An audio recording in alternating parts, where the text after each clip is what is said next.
یہ وہ چیزیں ہیں جو اس ملک کے اندر کہیں نہ کہیں کسی طرح سے تحفظ تھا کہ یہ مذہبی ہے، یہ مسجد ہے، یہ نمازی ہے، یہ کسی اس کی پیروی کرتا ہے، پھر انسانی حقوق ہیں، انصاف ہوگا، خواتین کا احترام کیا جاتا ہے، بچوں کی عزت کی جاتی ہے، یہ ساری باتیں پہلے پردے کے پیچھے تھی۔ اب ہم نے یہ دیکھا کہ کس طرح سے مذہب کو استعمال کیا جاتا ہے، کس طرح سے انسانی حقوق کی پامالی ہوتی ہے، اور کس طرح سے خواتین کی بے عزتی، بے حرمتی اور ان کے ساتھ ظلم اور بربریت کی جاتی ہے۔ یہ ساری باتیں وہ ہیں جو اس وقت تاحال اس ملک کے اندر استعمال ہوتی ہیں، اور ان سب کی خلاف ورزی اور ان کی پامالی، وہ لفظ نہیں ملتے کہ وہ سب ہو رہے ہیں، اور ان کے آگے کوئی ایسی بات ملتی نہیں ہے کہ جو ہم بیان کر کے یہ کہیں کہ یہ کیا جائے تو یہ نہ ہو۔ بالکل جس طرح سے 8 ستمبر کے جلسے کے بعد پیر والے دن پاکستان تحریک انصاف کے تمام کارکنوں کے اوپر آپریشن کیا گیا، آپ کہہ سکتے ہیں، ان کے اوپر دعویٰ بولا گیا،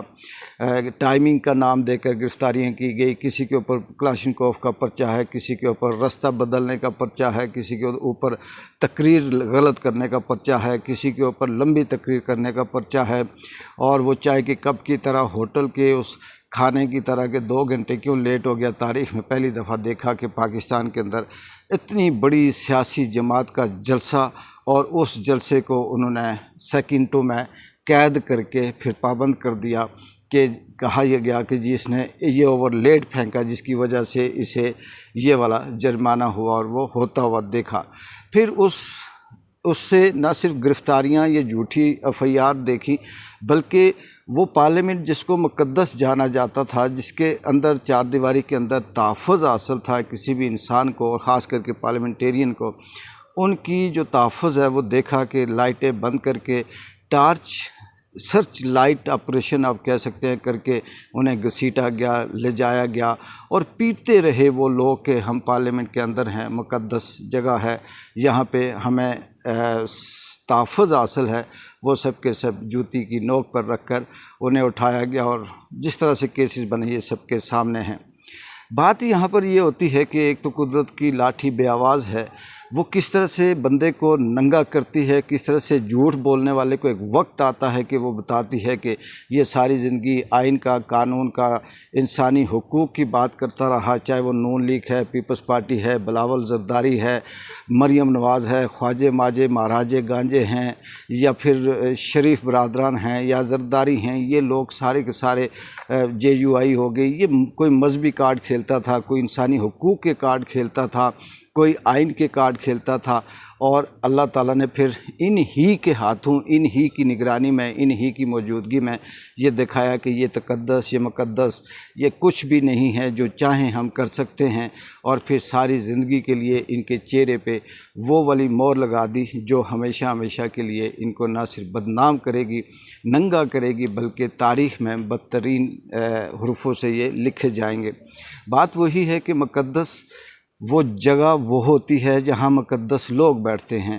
پارلیمنٹ اس وقت تک مقدس تھی جب تک یہاں پر بیٹھے لوگ عوام کے نمائندے تھے، جب تک یہ عوامی حقوق کے پاسدار تھے، علمبردار تھے، عوامی حقوق کی نگرانی کرتے تھے، تو پارلیمنٹ کا تقدس بھی تھا، پارلیمنٹ مقدس بھی تھی، اور یہ ان نمائندوں کو تحفظ بھی دیتی تھی۔ لیکن جب سے